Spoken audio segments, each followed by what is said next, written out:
नमस्कार.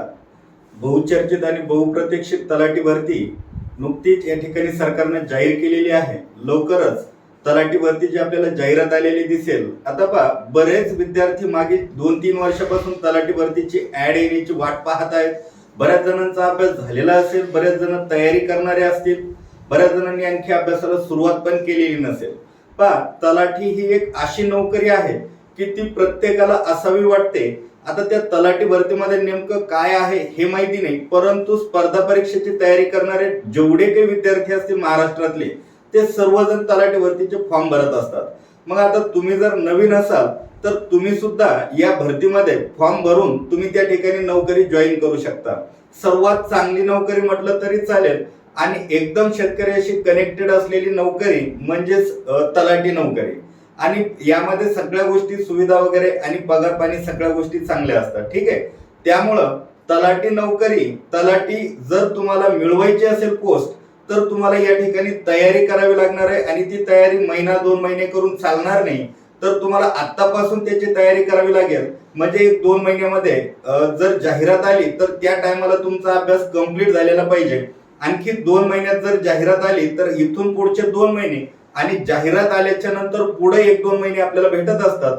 म्हणजे 4 महिन्याचा जरी तुम्ही टप्पा धरला तर 4 महिन्यामध्ये चांगल्या प्रकारे तुमचा अभ्यास होऊ शकत असतो. ठीक आहे. मग 4 महिन्यामध्ये आता नेमका अभ्यास करायचा कसा, तलाठी भरती द्यायची म्हटल्याच्या नंतर त्याची पात्रता काय आहे, त्याच्यानंतर त्याच्यासाठी कोणते पुस्तकं वापरायचे, कशा प्रकारे पुस्तकं वाचायचे, ह्या सर्व गोष्टी आपण या व्हिडिओमध्ये आपण पूर्ण करणार आहोत.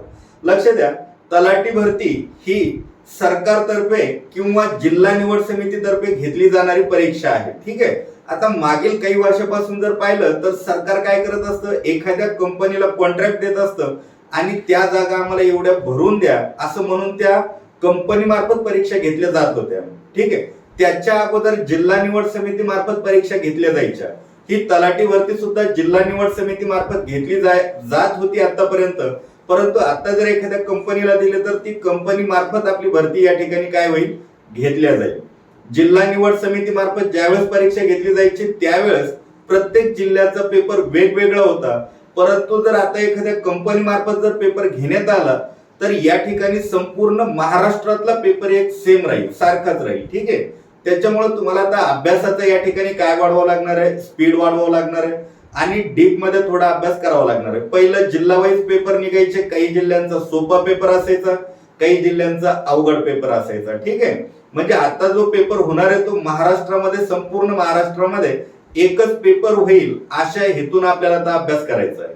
मग पूर्ण महाराष्ट्रामधून जे 4-5 लाख पोरं फॉर्म भरणार आहेत त्यामधून तुम्हाला पहिल्या 1000मध्ये यायचंय. तुमच्या कॅटेगरीला किती जागा आहेत त्या कॅटेगरीनुसार तुम्हाला त्यामध्ये बसायचंय. समजा एखादी कॅटेगरी आहे, आता संपूर्ण महाराष्ट्रात 1000 जागा घोषित केलेल्या आहेत. ठीक आहे.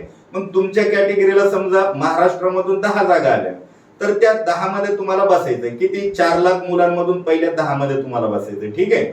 म्हणजे पहा, या ठिकाणी पातळी कशा पद्धतीनं असेल आणि त्यांना सुद्धा आता एवढे फॉर्म आल्याच्या नंतर मुलं काटायचे असतात, काढायचे असतात. म्हणून या ठिकाणी फॉर्म सुद्धा कसा निघणार आहे किंवा पेपर सुद्धा कसा निघणार आहे या ठिकाणी थोडा टफच निघणार आहे.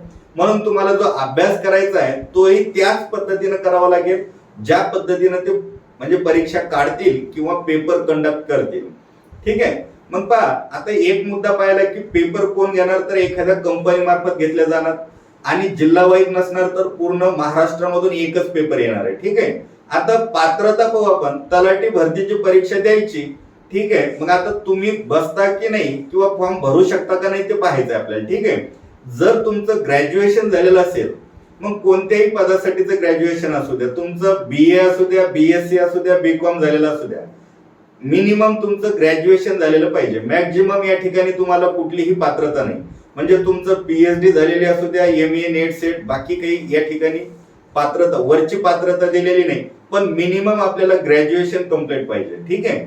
त्याच्यानंतर आता ही जी भरती आहे ही 12वी बेसवर आहे. फक्त पात्रता याला किती पाहिजे, ग्रॅज्युएशनची पात्रता पाहिजे. त्याच्यानंतर वयाची पात्रता पाहू. जर तुम्ही ओपन मध्ये असाल तर तुम्ही 18 ते 38 च्या दरम्यान वय जर असेल तुमचं तर तुम्ही त्या ठिकाणी फॉर्म भरू शकता. मिनिमम 18 आणि मॅक्झिमम वय तुमचं 38 वर्ष. जर तुम्ही एखाद्या कॅटेगरीमध्ये असता, कुठलीही कॅटेगरी असू द्या, तर त्या ठिकाणी तुम्हाला 5 वर्षाचं त्या ठिकाणी तुम्हाला काय दिलेलं आहे, या ठिकाणी रिलॅक्शन दिलेलं आहे. म्हणजे 43व्या वर्षापर्यंत तुम्ही फॉर्म भरू शकता. म्हणजे 18 पासून ते 43 वर्षापर्यंत कॅटेगरी. जर तुम्ही अपंग असाल, अपंग सर्टिफिकेट असेल, तर तुम्ही 45व्या वर्षापर्यंत फॉर्म भरू शकता. आणि माजी सैनिकांसाठी या ठिकाणी 46 वर्षापर्यंत या ठिकाणी वय दिलेलं आहे. म्हणजे पहा, ओपन वाले 18 ते 38, कॅटेगरी वाले 18 ते 43, अपंग 18 ते 45 आणि माजी सैनिकांसाठी 18 ते 46 वर्षापर्यंत या ठिकाणी वय राहणार आहे. ठीक आहे, अशा पद्धतीने वयाची पात्रता. त्याच्यानंतर पेपरचं स्वरूप पाहणार आहोत आपण. पेपर हा 100 प्रश्न आणि 200 गुणांसाठी पेपर असणार आहे. प्रश्न 100 आणि गुण जर पाहिले तर 200, म्हणजे एक प्रश्न हा 2 मार्काला असणार आहे. आणि वेळ जर पाहिला तर 1.5 तासाचा. म्हणजे 100 प्रश्न तुम्हाला 90 मिनिटामध्ये सोडवायचे आणि एक प्रश्न 2 मार्काला आहे. ठीक आहे, याचं स्वरूप जर पाहिलं तर याच्यामध्ये 4 विषय, एक मराठी, गणित बुद्धिमत्ता, इंग्रजी आणि जनरल नॉलेज. जर पोलीस भरतीचा विचार केला तर गणित आणि बुद्धिमत्ता 25-25 मार्क सेपरेट आहेत. तलाठीचा जर विचार केला तर गणित आणि बुद्धिमत्ता 25 मार्काला एकत्र आहे, फक्त याच्यामध्ये इंग्रजी वाढवलेला आहे. ठीक आहे, शिक्षक भरतीवाल्यांचं जर पाहिलं तर बुद्धिमत्ता विषय 80 मार्काला आहे. म्हणजे बुद्धिमत्ता आणि गणित ह्या दोघांवर भरपूर भर दिलेला आहे, कुठलीही परीक्षा असू द्या. ठीक आहे, आणि आपण जे आता इथून पुढे जे कोर्स लॉन्च करणार आहोत किंवा जे काही आपले ऑनलाईन लेक्चर होणार आहे, त्यामध्ये गणित आणि बुद्धिमत्तेवर सर्वात जास्त भर दिला जाणार आहे. ठीक आहे, मग आपल्या बॅच मध्ये काय काय होणार किंवा ऑनलाईन कोर्स मध्ये काय काय होणार ह्या गोष्टी आपण नंतर पाहूतच. आपल्याला फक्त अगोदर तलाठी भरती पाहायची या ठिकाणी. ठीक आहे, मग तलाठीचे 4 विषय, मराठी, गणित बुद्धिमत्ता, जनरल नॉलेज आणि इंग्रजी. मग यामध्ये प्रत्येक विषय हा 25 प्रश्नांसाठी असेल. गुण जर पाहिले तर प्रत्येक विषयाला 50 गुण आहे. ठीक आहे, मराठी 50, इंग्रजी 50, गणित बुद्धिमत्ता 50 मार्क आणि जनरल नॉलेज 50 मार्क. या पद्धतीनं 200 गुणांचा तुमचा काय असेल, पेपर असेल त्या ठिकाणी. आता पहा, मराठी आणि इंग्रजीमध्ये जवळपास सेम क्रायटेरिया आहे. याच्यामध्ये व्याकरण जवळपास 75% व्याकरण विचारलं जातं आणि 25% या ठिकाणी तुम्हाला शब्दार्थ विचारले जातात. इंग्रजीमध्ये जर तुम्ही पाठीमागचे पेपर जर पाहिले तर इंग्रजीमध्ये बऱ्यापैकी तुम्हाला शब्दार्थ आलेले दिसतील. त्या ठिकाणी सिनॉनिम्स असतील, अँटोनिम्स असतील, या पद्धतीनं जास्त करून शब्द विचारलेले आहेत. म्हणजे जवळपास 10 ते 12 मार्काला तुम्हाला त्या ठिकाणी समानार्थी विरुद्धार्थी शब्द विचारलेले आहेत. मग त्यावर तुम्हाला फोकस करावा लागेल. इंग्रजीमध्ये जे काही आर्टिकल आहेत, त्याच्यानंतर प्रिपोजिशन आहेत, या 2 घटकांवर सुद्धा हे 4 घटक जरी तुम्ही केले, प्रिपोजिशन, आर्टिकल, सिनॉनिम्स आणि अँटोनिम्स, हे 4 घटक जरी केले तरी तुमचे 8 ते 10 मार्क या ठिकाणी कव्हर होणार आहे. आणि बाकी जो व्याकरणाचा भाग आहे, तो व्याकरणाचा भाग तुम्ही युट्यूबला किंवा इतरत्र कुठेही क्लास करून तुम्ही करू शकता. पण आउट ऑफ मार्क घ्यायचे असतील तर हे 4 घटक किंवा तुम्ही सेल्फ स्टडी करणार असाल तर हे 4 घटक तुम्हाला करणं अत्यंत आवश्यक आहे. म्हणजे हे 10 मार्क तुम्हाला ह्या 4च धड्यांवर आहेत. ठीक आहे, मग याच पद्धतीने जर आपण मराठीमध्ये जर पाहिलं तर मराठीमध्ये सुद्धा समानार्थी शब्द, विरुद्धार्थी शब्द, म्हणी, वाक्प्रचार हा घटक सुद्धा विचारला जातो किमान 5 ते 6 गुणांसाठी. त्याच्यानंतर तुम्हाला पहा, वेगवेगळ्या पुस्तकांची नावं दिलेली असतात. हे पुस्तक कोणी लिहिलं, ते पुस्तक कोणी लिहिलं, या पुस्तकाचे लेखक कोण किंवा या लेखकाने लिहिलेलं खालीलपैकी कोणतं पुस्तक आहे, कोणतं पुस्तक नाही. मग या पद्धतीनं सुद्धा माहिती तुम्हाला या ठिकाणी पाहावी लागेल किंवा अभ्यासावी लागणार आहे. आपण जो आता कोर्स लॉन्च करणार आहे त्यामध्ये शिकवण्यापेक्षा म्हणजे अभ्यास तर आपण करणार, म्हणजे जो काही मराठीचा भाग असेल, मराठीमध्ये व्याकरण संपूर्ण तर घेणारच आहोत. पण बऱ्याच विद्यार्थ्यांचं म्हणणं असं असतं की व्याकरण तर प्रत्येक ठिकाणी भेटतच असतं. बऱ्याच जणांनी ऑनलाईन कोर्स केलेला आहे, बऱ्याच जणांनी आपलं टीचिंग पाहिलेलं आहे, काही जणांचं म्हणजे बॅच या ठिकाणी झालेली पण आहे. परंतु आता आउट ऑफ मार्क घ्यायचे असतील तर वेगळं काय करावं लागेल, तर त्या वेगळ्या गोष्टी आपल्याला या ठिकाणी या कोर्समध्ये आपल्याला पाहिजे आहे. ठीक आहे, आता त्या कोर्स बद्दल मी तुम्हाला डिटेल माहिती शेवटी सांगेलच, नंतर सांगेलच. पण अगोदर आपल्याला तलाठी, आता मराठीचं पाहतोय आपण या ठिकाणी, तर मराठीमध्ये शब्दार्थांवर जास्त भर दिलेला आहे. परभाषेतून आलेले शब्द आहेत त्याच्यावरही जास्त भर दिलेला आहे.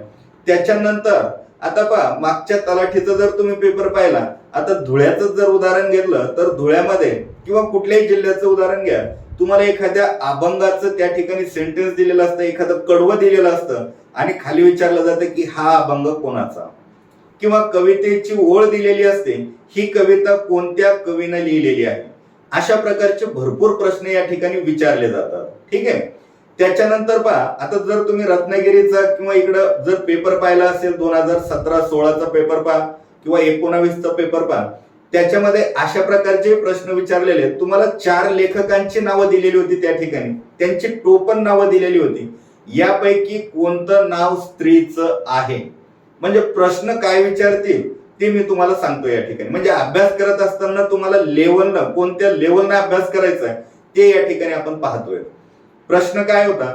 4 नावं दिलेले होते, यापैकी कोणतं नाव स्त्रीचं आहे, स्त्री लेखिकेचं आहे, अशा पद्धतीनं प्रश्न विचारलेला होता. म्हणजे अभ्यास करत असताना चौफेर अभ्यास या ठिकाणी करावा लागणार आहे. ठीक आहे. मग त्याच्यानंतर आपण येऊ गणित बुद्धिमत्तेकडे. आता गणित बुद्धिमत्तेमध्ये काय विचारलं जातं?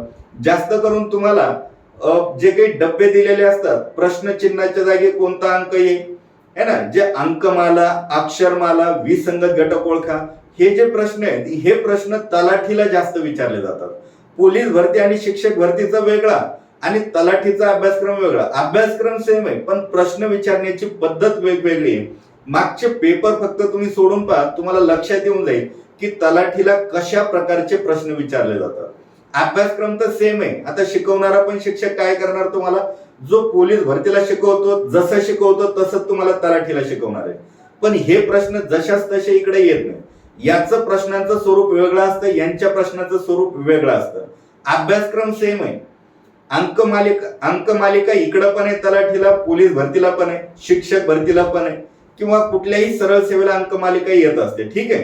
केंद्राच्या भरती असतील तर तिथं अंकमालिका वेगळी असते, अक्षरमालिका वेगळी असते, तलाठीला वेगळी असते, पोलीस भरतीला वेगळी असते. अभ्यासक्रम धड्याचं नाव सेम पण प्रश्न विचारण्याची पद्धत वेगवेगळी असते. त्यांचं जे काही म्हणजे काठिण्य पातळी असते ती वेगवेगळी असते. मग ते प्रॉपर आपल्याला या ठिकाणी करावं लागणार आहे. ठीक आहे. हे झालं बुद्धिमत्तेचं. आता गणितामध्ये जर पाहिलं तर गणितामध्ये सरासरी, शेकडेवारी, काळकाम वेग मध्ये रेल्वे, नळ टाकी, हे जे काही धडे, वयवारी, हे जे काही धडे, याच्यावर हमखास प्रश्न विचारलेले तुम्हाला दिसतील. आणि सर्वात महत्वाचं म्हणजे संख्या नावाचा जो चॅप्टर आहे, कुठलंही तुमच्याकडे गणिताचं पुस्तक असू द्या, त्यामधला पहिला जो धडा आहे संख्या नावाचा, तो संख्या धडा तुम्हाला अगदी म्हणजे किमान तुम्ही 15 दिवस दिले तरी चालतील, एकदम बेसिक पासून आणि पूर्ण म्हणजे तंतोतंत तो धडा करावा लागेल. जर तुम्हाला तो धडा जमला तर पुढचे सर्व धडे तुम्हाला त्या ठिकाणी जमून जातील. आणि विशेष म्हणजे संख्या धड्यावर सुद्धा तलाठीला हमखास 2 किंवा 3 प्रश्न आलेले असतात. त्याच्यात बेरीज, वजाबाकी, गुणाकार, भागाकार, ह्या ज्या बेसिक गोष्टी आहेत, ह्या बेसिक गोष्टीवर आधारित तुम्हाला प्रश्न विचारलेले पाहायला भेटतील. म्हणजे तुम्हाला सुरुवात करायची गणिताची तर संख्या या धड्यापासून सुरुवात करायची. एकदा जर का तुमचा संख्या नावाचा धडा व्यवस्थित झाला तर तुम्ही भविष्यात कुठलाही म्हणजे गणितातला कुठलाही टॉपिक त्या ठिकाणी शिकायला तुम्ही सुरुवात करू शकता. आणि सर्व प्रश्न जे काही कुठलाही धडा घेतला त्या धड्याच्या खालचे जे प्रश्न असतील ते तुम्हाला सोडवायला अगदी सोपे जातील, किंवा जर तुमचा संख्या धडा व्यवस्थित झालेला असेल तर. आता तुम्हाला जर गणिताचा अभ्यास करायचा आहे, तुम्ही डायरेक्टच आता काळकाम वेगामध्ये रेल्वे नावाचा धडा सोडवायला सुरुवात केला तर ते शक्य होणार नाही. तर तुम्हाला अगोदर गणिताची तयारी करायची तर अगोदर संख्या नावाचा धडा तुम्हाला पूर्ण करावा लागेल. मग ज्या काही संख्या आहेत, संख्येचे प्रकार आहेत, त्याच्यावरच्या ज्या काही बेसिक गोष्टी आहेत, त्याच्यानंतर कंचे भागोव्यय म्हणजे बॉडमास पद्धतीने जे काही गणित सोडवायचे असतात, ह्या गोष्टी तुम्हाला बेसिक त्या ठिकाणी काय कराव्या लागणार आहे तर सोडवाव्या लागणार आहेत, त्याची प्रॅक्टिस करून पाहावं लागणार आहे. ज्यावेळेस तुमचा तो भाग कंप्लीट होईल त्यावेळेस तुम्ही गणितामधला कुठलाही धडा त्या ठिकाणी घेऊन तुम्ही काय करू शकता, पूर्ण करू शकता. म्हणजे संख्या धडा झाल्याच्या नंतर तुम्ही घातांक घ्या, वर्गमूळ घ्या किंवा रेल्वे घ्या, वयवारी घ्या, पुढचा कुठलाही टॉपिक घेतला तरी त्या ठिकाणी काही अडचण येणार नाही. पण अगोदर तुम्हाला संख्या नावाचा धडा तुम्हाला करावाच लागणार आहे. जरी तुमचा अभ्यास चांगल्या प्रकारे झालेला असला तरी गणिताची सुरुवात ही संख्या धड्यापासूनच करायला पाहिजे. ठीक आहे. बुद्धिमत्तेमध्ये 2 घटक असतात बुद्धिमत्तेचे, एक व्हर्बल आणि एक नॉन व्हर्बल. नॉन व्हर्बलचे प्रश्न सुद्धा जास्त प्रमाणात तलाठी भरतीला विचारले जातात आणि व्हर्बलचे सुद्धा जास्त प्रश्न तुम्हाला या ठिकाणी पाहायला भेटतील. जवळपास 10 ते 12 प्रश्न तुमचे बुद्धिमत्तेवर असतात आणि 10 ते 15 प्रश्न जवळपास गणिताचे असतात, म्हणजे गणिताला जास्त वेटेज दिलेले. ठीक आहे. आणि याच्यामध्ये पहा जास्त काही म्हणजे असे गणित काही खूप अवघड असतात अशातला प्रकार नाही. गणित सोपेच असतात, फक्त त्याच्या काही ज्या काही शॉर्टकट असतात त्या शॉर्टकट आपल्याला माहिती पाहिजे. आता मागचा तलाठीचा कुठलाही 2019 पर्यंत कुठलाही पेपर घ्या, त्यातले गणित सोडून पहा. ज्यावेळेस तुम्ही रिडिंग मध्ये बसून किंवा घरी बसून गणित सोडवत असता तर सर्व गणित तुम्हाला येत असलेले त्या ठिकाणी वाटतील, कारण गणित सोपेच असतात. पण केव्हा घरी बसून सोडवत असताना. पण ज्यावेळेस तुम्ही पेपर मध्ये सोडवता त्यावेळेस तुम्हाला तिथं गोंधळ झाल्यासारखा वाटतो. प्रश्न सोपाच असतो, पण नेमकं सोडवायचा कसा याचा अंदाज त्या ठिकाणी लागत नाही. मग त्याच्यासाठी तुम्हाला काय गरजेचं आहे, तर गणित बुद्धिमत्तेसाठी प्रॅक्टिस गरजेची आहे. जेवढा तुम्ही सराव कराल गणित बुद्धिमत्तेमध्ये, जेवढा सराव कराल तेवढं तुम्हाला गणित बुद्धिमत्तेमध्ये आउट ऑफ मार्क मिळाले त्या ठिकाणी काय होईल, सोपं जाईल. गणित बुद्धिमत्तेमध्ये आउट ऑफ मार्क पाहिजे असतील तर तुम्हाला दुसरं तिसरं काहीच नाही, फक्त प्रॅक्टिस गरजेची आहे. तुमचा जो काही टाइम ठरलेला असेल त्या वेळेमध्ये, जो काही गणित बुद्धिमत्तेचा टाइम असेल त्या वेळेमध्ये पुस्तक घेऊन अभ्यास करण्यापेक्षा फक्त प्रॅक्टिस करत राहा. जोपर्यंत ऍड येत नाही, जोपर्यंत पेपरची परीक्षेची तारीख डिक्लेअर होत नाही, तोपर्यंत तुम्ही अभ्यास करत राहा. ज्या दिवशी तारीख डिक्लेअर होईल, तुम्हाला जर लक्षात आलं की आता इथून पुढे फक्त 1 महिना आपल्या हातामध्ये बाकी आहे, तर 1 महिना बाकी असताना तुम्ही त्या ठिकाणी फक्त पेपर सोडवायचे. दिवसभरामध्ये 5 ते 6 पेपर व्हायला पाहिजे. रोज पेपर सोडवायचे, कोऱ्या आन्सर की घ्यायच्या, त्या कोऱ्या आन्सर कीवर गोल करणं, वेळ लावून पेपर सोडवणं, ह्या गोष्टी तुमच्या त्या ठिकाणी पूर्ण झालेल्या पाहिजे. म्हणजे काय, आता बरेच विद्यार्थ्यांचा अभ्यास झालेला असतो, अभ्यास पूर्णपणे झालेला असतो, 100% अभ्यास झालेला असतो, 100% होत नाही. पण तलाठी करायचे तर तलाठीचा बऱ्यापैकी अभ्यास झालेला असतो आणि तो विद्यार्थी ज्यावेळेस पेपरला जातो त्यावेळेस बऱ्यापैकी त्याचा गोंधळ झालेला असतो. पेपर सोडवण्यामध्ये खालचं वर गोल केलेलं असतं, वरचं खाली गोल केलेलं असतं. आता बऱ्याच पेपरमध्ये आता सध्या जर पाहिलं तर पहिलं कसं होतं, 1 2 3 4 अशा पद्धतीनं क्रमांक यायचे, पर्यायाचे 1 2 3 4. पण आता जे क्रमांक येत आहेत 1 2 3 4 अशा प्रकारे या ठिकाणी काय बदल झालेले तुम्हाला पेपरमध्ये आढळतील. मग ह्या काही ज्या मायनर चुका असतात, आता बऱ्याच विद्यार्थ्यांचा आणखी एक प्रॉब्लेम असा होतो की प्रश्न वाचल्याच्या नंतर त्यांना कळतं की ह्या पहिल्या प्रश्नाचं उत्तर पर्याय क्रमांक 2 आहे. मग ते 2 ला गोल करण्याच्या ऐवजी 3 ला गोल करतात. नंतर आठवतं की नाही याचं उत्तर 2 होतं, मग त्याला फुल्ली मारून 2 वर गोल करतात. मग असेही 1 2 2 मार्क मायनर चुका या ठिकाणी झालेल्या आढळतात. आता बरेच विद्यार्थी पेपर झाल्याच्या नंतर येऊन भेटतात, रिझल्ट लागण्याच्या अगोदर येऊन भेटतात.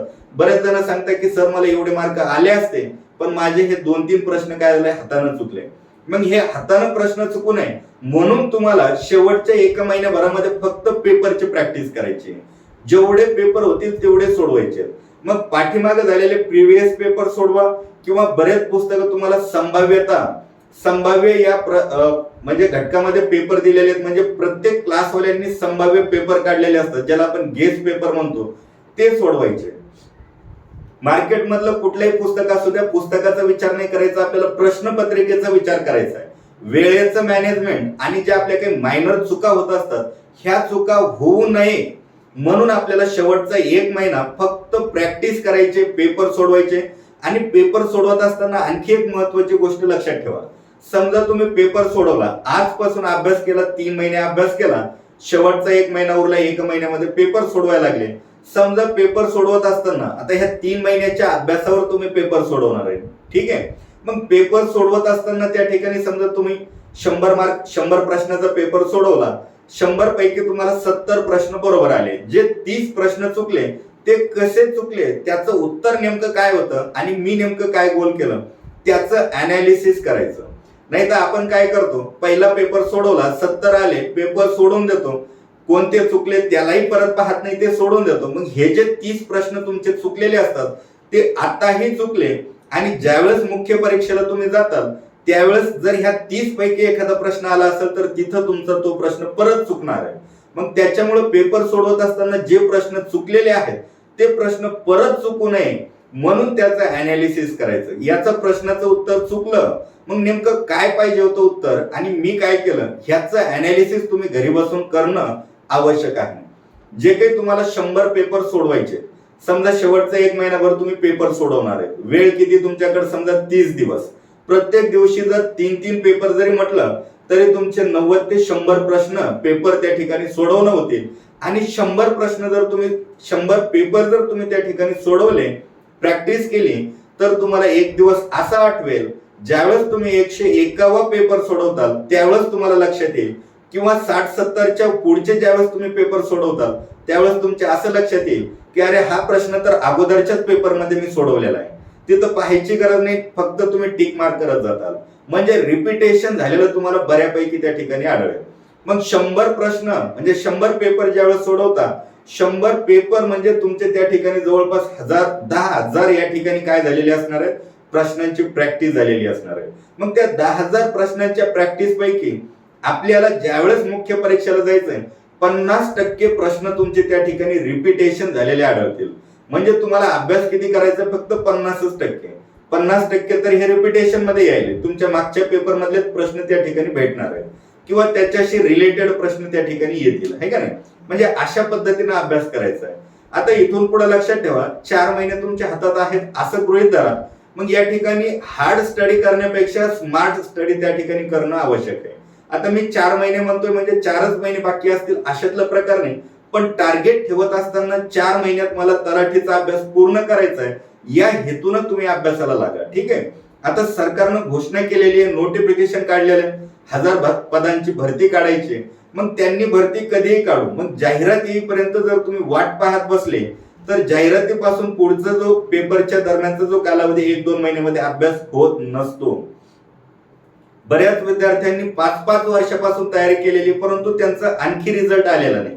का? कारण ते अभ्यास करत असताना मधला जो रिकामा टाइम आहे त्या टाइममध्ये सहज टाइमपास म्हणून अभ्यास करतात.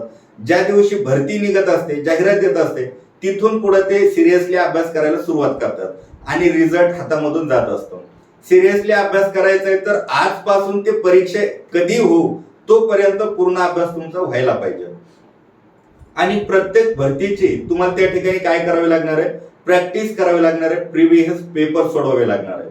अशा पद्धतीने आपण गणित, बुद्धिमत्ता, मराठी आणि इंग्रजी बद्दल माहिती पाहिलेली. ठीक आहे. त्याच्यानंतर त्याची प्रॅक्टिस कशी करायची, पेपर कसे सोडवायचे ते पाहिले. आता जनरल नॉलेज हा जो भाग आहे, जनरल नॉलेज मध्ये जवळपास 7-8 विषयांचा समावेश होतो. याच्यामध्ये इतिहास आहे, भूगोल आहे, राज्यघटना आहे, अर्थशास्त्र आहे, विज्ञान आहे, पंचायत राज आहे. त्याच्यानंतर चालू घडामोडीचा सुद्धा भाग या ठिकाणी विचारला जातो. चालू घडामोडीवर 4 ते 5 प्रश्न विचारले जातात. आणि आतापर्यंत जे जिल्हा निवड समिती पेपर घ्यायचे त्याच्यामध्ये जिल्हा वाईज सुद्धा प्रश्न तुम्हाला या ठिकाणी विचारलेले आढळतात. ठीक आहे. म्हणजे जनरल नॉलेजचा अभ्यास करत असताना ह्या सर्व गोष्टींचा विचार करून तुम्हाला त्या ठिकाणी अभ्यास करायचा आहे. चालू घडामोडीचा अभ्यास करत असताना प्रत्येक दिवशी नेमकं नवीन काय घडलं त्याचं तुम्हाला वहीवर त्या ठिकाणी नोट करून ठेवावी लागणार आहे. चालू घडामोडीचा अभ्यास शेवटच्या 8 आणि 10 दिवसामध्ये होत नसतो. चालू घडामोडी म्हणजे रोज चालू असणाऱ्या घडामोडी असतात, तर त्याचा रोजची रोज आढावा तुम्हाला घ्यावा लागत असतो. समजा आता नुकताच लता मंगेशकर यांचं निधन झालेलं आहे, मग त्यांच्या बदल्यात काय काय तुम्हाला माहिती काढता येईल ती त्याच दिवशी काढून ठेवायला पाहिजे. ज्यावेळेस पेपर होईल तर पेपरच्या 8 दिवसांना अगोदर चालू घडामोडीचं फक्त रिव्हिजन व्हायला पाहिजे त्या ठिकाणी. जर तुम्ही हेच जर म्हटले की नाही आता पेपर आल्याच्या नंतर आपण लता मंगेशकर यांना वाचू, मग लता मंगेशकर त्यांच्यासोबतच आणखी 10-12 जण असतात किंवा भरपूर काही घटना अशा घडत गेलेल्या असतात मागच्या 5-6 महिन्यामध्ये. मग तेवढा बॅकलॉग जर तुम्ही 15 दिवसात वाचून काढला तर पूर्ण त्या ठिकाणी काय कन्फ्युजन होऊन जात असतं. त्याच्यामुळे चालू घडामोडी ह्या चालू असतानाच त्या ठिकाणी काय करायला पाहिजे तुम्ही, तर पूर्ण करायला पाहिजे. अशा प्रकारचा चालू घडामोडीचा अभ्यास तुम्ही करा. पुस्तक कोणतंही घ्या, पुस्तकाचा विषय नाही, पुस्तकामध्ये जे घटक दिलेले असतात ते घटक पाहायचे. आता समजा तुम्ही चालू घडामोडीचं पुस्तक घ्यायले, बरेच जण विचारतात कोणतं वाचू याच्यापेक्षा चालू घडामोडीमधले तुम्ही अनुक्रमणिका पहा, त्याच्यामध्ये धडे प्रत्येक पुस्तकामध्ये सेम असतात. काय करायचं, ते धडे कव्हर करायचे. आता समजा चर्चित व्यक्ती नावाचा घटक आहे, तर चर्चित व्यक्तीमध्ये काय करायचं, व्यक्ती पाहायचे, जेवढे व्यक्ती आहेत ह्या पुस्तकातले व्यक्ती कोणकोणते चर्चित, ह्या पुस्तकातले व्यक्ती कोणकोणते, मित्राचं पुस्तक रेफर करायचं, आपलं पुस्तक मित्राला द्यायचं. 1-2 पुस्तकांमधून चर्चित व्यक्ती नावाचा घटक कंप्लीट करायचा. पुस्तकं वाचत नाही बसायचं, त्या पुस्तकातल्या एका टॉपिकला पूर्ण करायचं आणि पुढे चालायचं, या पद्धतीनं चालू घडामोडीचा अभ्यास करायचा. आता चर्चित व्यक्ती करायचं म्हणजे काय, पूर्ण वाचत नाही बसायचं, वाचायचं पूर्ण. समजा लता मंगेशकर बद्दल वाचायचं, वाचून पूर्ण घ्यायचं, पण नोट करत असताना काय करायचं, त्यांना मिळालेले पुरस्कार, त्यांनी लिहिलेले पुस्तक, त्यांचा जन्म, त्यांचा मृत्यू आणि ते कोणत्या क्षेत्राशी रिलेटेड होते, ह्या 5च गोष्टी तुम्हाला परीक्षेला विचारल्या जातात. याच्या व्यतिरिक्त जास्त काही विचारलं जात नाही. काय काय विचारलं जातं, चर्चित व्यक्तीमध्ये असलेले त्या व्यक्तीचं जन्म, निधन झालं असेल तर त्याचं निधन कधी झालं, जन्मतारीख, निधन, तो कोणत्या क्षेत्राशी रिलेटेड होता, त्यानं लिहिलेले पुस्तक आणि त्याला मिळालेले पुरस्कार, हे घटक शक्यतो परीक्षेला विचारले जातात. मग कुठलाही व्यक्ती घ्यायचा, एखादा चर्चित व्यक्ती असेल तो व्यक्ती घ्यायचा, त्याच्याशी हे 4-5 मुद्दे वाचून काढत असताना पूर्ण वाचायचं, पण लिहित असताना हे 5 मुद्दे एका कोपऱ्यात लिहून ठेवायचे. ठीक आहे. मग कुठलाही, आता समजा आता लता मंगेशकर आहेत, आणखी काही दिवसांना आणखी नवीन कोणी असेल त्याचंही लगेच त्याच्याच खाली तिथं लिहून ठेवायचं. ज्यावेळेस पेपर असेल, परीक्षा असेल, तर त्या परीक्षेच्या टायमाला फक्त त्या ठिकाणी रिव्हिजन मारायचं. त्या ठिकाणी चर्चित व्यक्ती, मग त्या व्यक्तींची नावं, त्यांचे जन्म, जे काही महत्वाचे आपण 5 मुद्दे लिहून काढले तेवढंच नजरे खालून काढायचं आणि पेपरला जायचं. अशा प्रकारचा अभ्यास करायचा. आता पुरस्कार, तुम्ही पुस्तक कोणाचंही वापरा, पुस्तकामध्ये पुरस्कार तर सेम असणार आहेत. असं तर होऊ शकणार नाही याच्या पुस्तकामध्ये भारतरत्न दुसऱ्याला दिलाय, त्याच्या पुस्तकात भारतरत्न तिसऱ्याला दिलाय, सेम पुरस्कार असणार आहेत. मग या ठिकाणी आपण धडा टॉपिक बाहेर काढायचा, पुरस्कार टॉपिक बाहेर काढायचा. मग भारतरत्न कोणाला दिला किंवा त्या पुरस्काराचं सुद्धा या ठिकाणी आपण वर्गीकरण करू शकतो. सर्वश्रेष्ठ पुरस्कार, मग आंतरराष्ट्रीय सर्वश्रेष्ठ, राष्ट्रीय सर्वश्रेष्ठ आणि प्रादेशिक सर्वश्रेष्ठ पुरस्कार. जसं की उदाहरणार्थ आंतरराष्ट्रीय लेवलला म्हणजे जागतिक लेवलला सर्वश्रेष्ठ दिला जाणारा पुरस्कार कोणता, नोबेल पुरस्कार. मग त्या नोबेलची माहिती लिहायची, एकाखाली एक टप्प्याटप्प्याने लिहायची. सुरुवात केव्हा झाली, किती क्षेत्रात दिला जातो, किती भारतीयांना मिळाला, कमी वयाचा भारतीय कोण, जास्त वयाचा भारतीय कोण, एकूण पुरस्कारापैकी म्हणजे तो किती क्षेत्रात दिला जातो आणि एका वर्षी किती जणांना दिला जातो. भारतामध्ये ज्यांना ज्यांना मिळाला, आतापर्यंत समजा 10 जणांना मिळाला तर त्यांना कोणत्या क्षेत्रात मिळाला, हे जे काही मुद्दे असतात, ठोक मुद्दे असतात, ते लिहून काढायचे. मग त्याच्यानंतर राष्ट्रीय लेवलचा म्हणजे भारतातला सर्वश्रेष्ठ दिला जाणारा पुरस्कार, तो आहे भारतरत्न.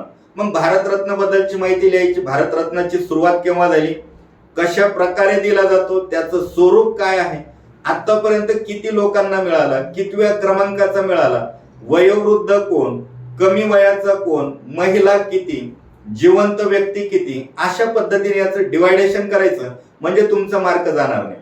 याला पुस्तक कोणतं वाचू हे पाहण्यापेक्षा कोणत्या पुस्तकात ह्या घटकाबद्दलची आपल्याला डिटेल माहिती भेटल ती काढत राहायची.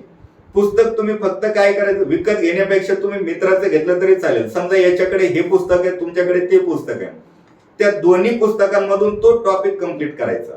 ठीक आहे. तसं महाराष्ट्रामध्ये जर प्रादेशिक पुरस्कार पाहिला, सर्वश्रेष्ठ महाराष्ट्र भूषण, पण त्याची सुरुवात केव्हा झाली, पहिला कोणाला दिला, आतापर्यंत किती व्यक्तींना दिला, किती किती वर्षानंतर दिला जात असतो, ह्या गोष्टी त्या ठिकाणी पाहायच्या असतात.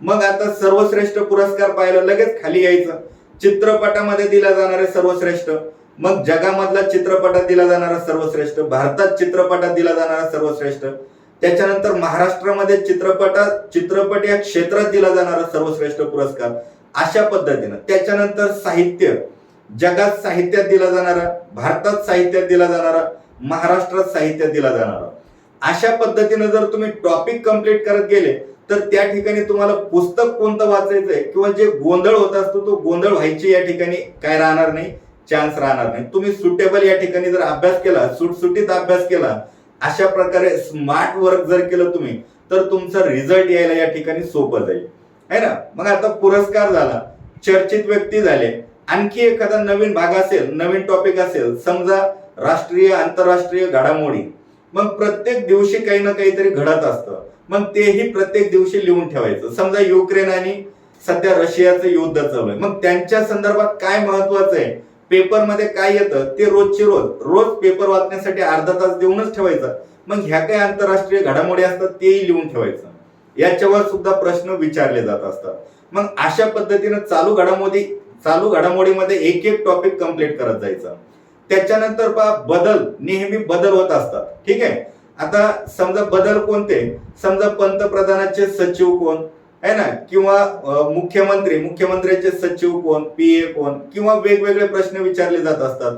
शिक्षण आयुक्त कोण किंवा गृहमंत्री कोण, अशा पद्धतीने प्रश्न विचारले जातात. जे काही बदल होत असणारे लोक राहतात, किंवा या ठिकाणी सर्वोच्च न्यायालयाचे सरन्यायाधीश कोण किंवा उच्च न्यायालयाचे मुख्य न्यायाधीश कोण, अशा प्रकारचे जे प्रश्न विचारले जात असतात, जे की नेहमी बदल होत असतात, तर ते बदल होणारे लोक सुद्धा रोजचे रोज आपण या ठिकाणी काय नोट करून ठेवायला पाहिजे, वाचायला पाहिजे, कारण यांच्यावर सुद्धा जास्त प्रश्न विचारले जातात अशा पद्धतीनं.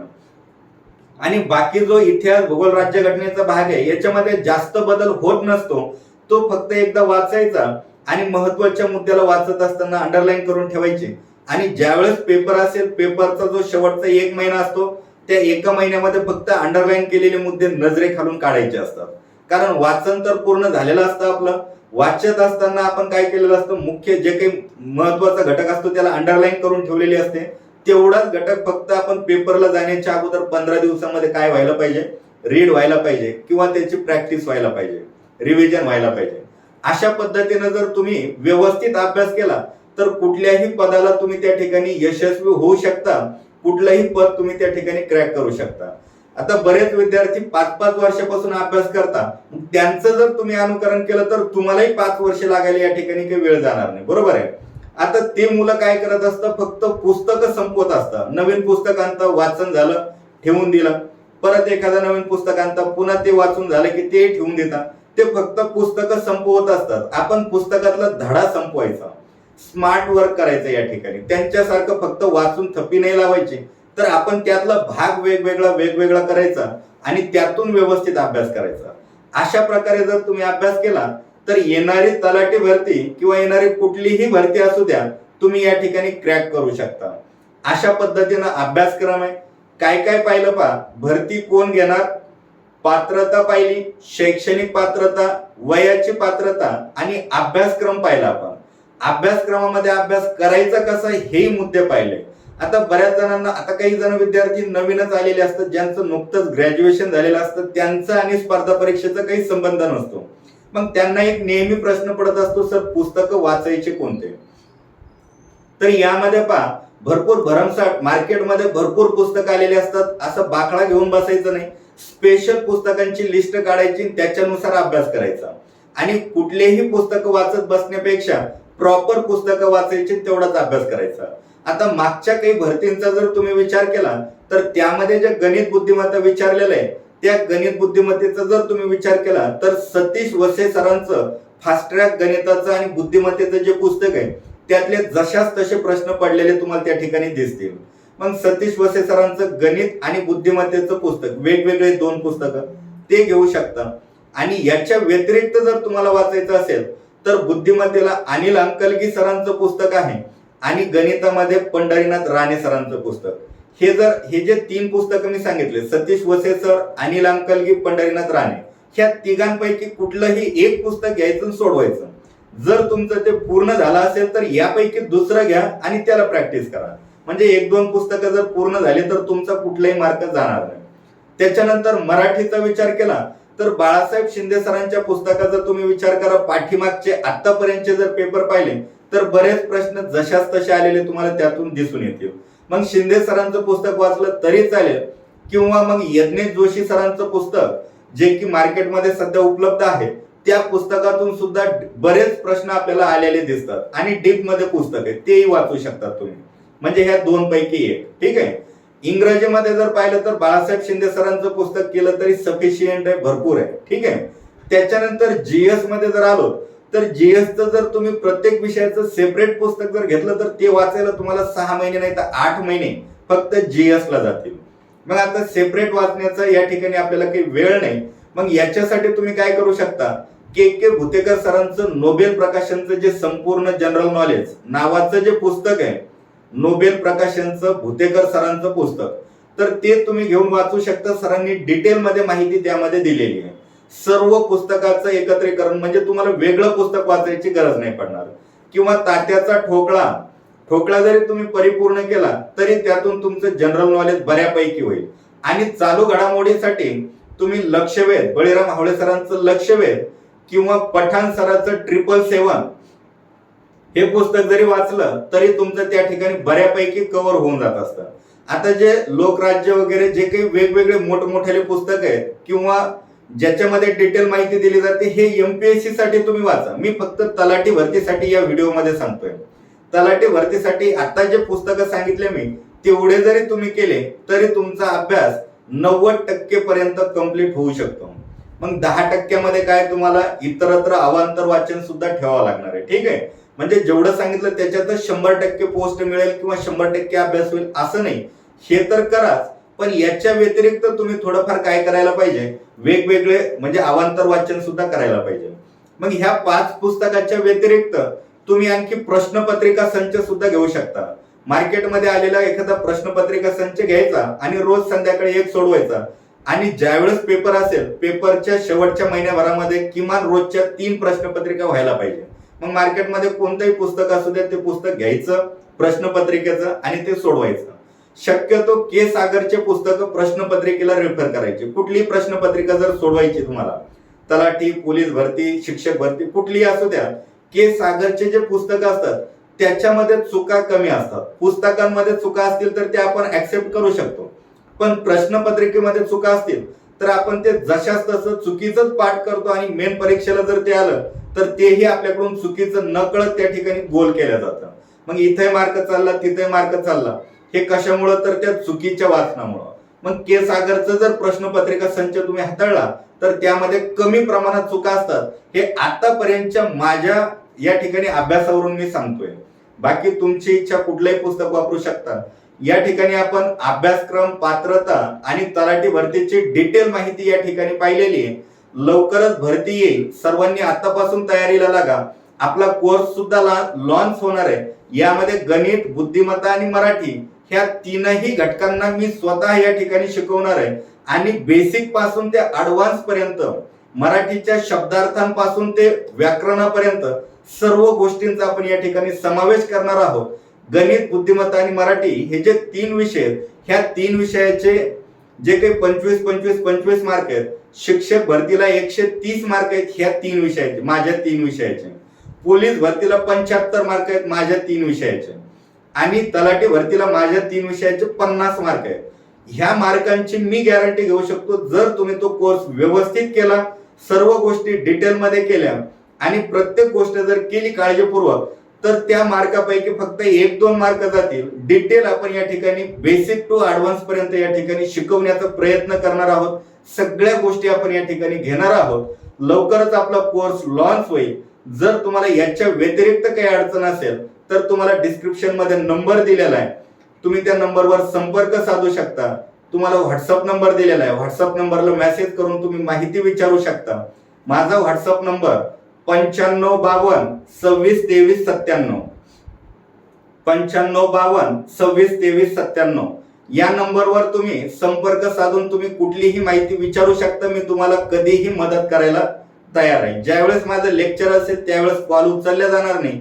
शक्यतो तुम्ही मेसेज केला तर प्रत्येक मेसेजला या ठिकाणी रिप्लाय दिला जाईल. त्याच्यामुळे शक्यतो मेसेज करा आणि लवकरच आपला कोर्स लॉन्च होईल. त्या कोर्समध्ये फक्त आपण म्हणजे 3 वेगवेगळे कोर्स लॉन्च करणार आहेत, गणित, बुद्धिमत्ता आणि मराठी. आणि त्याच्यामध्ये सुद्धा वेगवेगळं आपण टीचिंग देणार आहे. शिक्षक भरतीचं वेगळं, पोलीस भरतीचं वेगळं आणि स्पेशल तलाठीचं वेगळं. असे वेगवेगळे कोर्स आपण लवकरच लॉन्च करणार आहोत. इतरत्र कुठं ऍडमिशन घेण्याऐवजी किंवा त्यांचं निरीक्षण करून पहा, आपलं निरीक्षण करून पहा, इतरत्र ऍडमिशन घेण्याऐवजी एकदा खात्री करा, विचार करा, नंतर ऍडमिशन घ्या. बरेच व्हिडिओ आपण डेमो म्हणून पण ठेवणार आहोत आणि बरेच व्हिडिओ तुम्हाला युट्यूबला सुद्धा पाहायला भेटतील. पहा, चेक करा आणि नंतर विचार करा. या ठिकाणी थांबू. सर्वांना तलाठी भरतीच्या आतापासूनच शुभेच्छा. जय हिंद, जय महाराष्ट्र.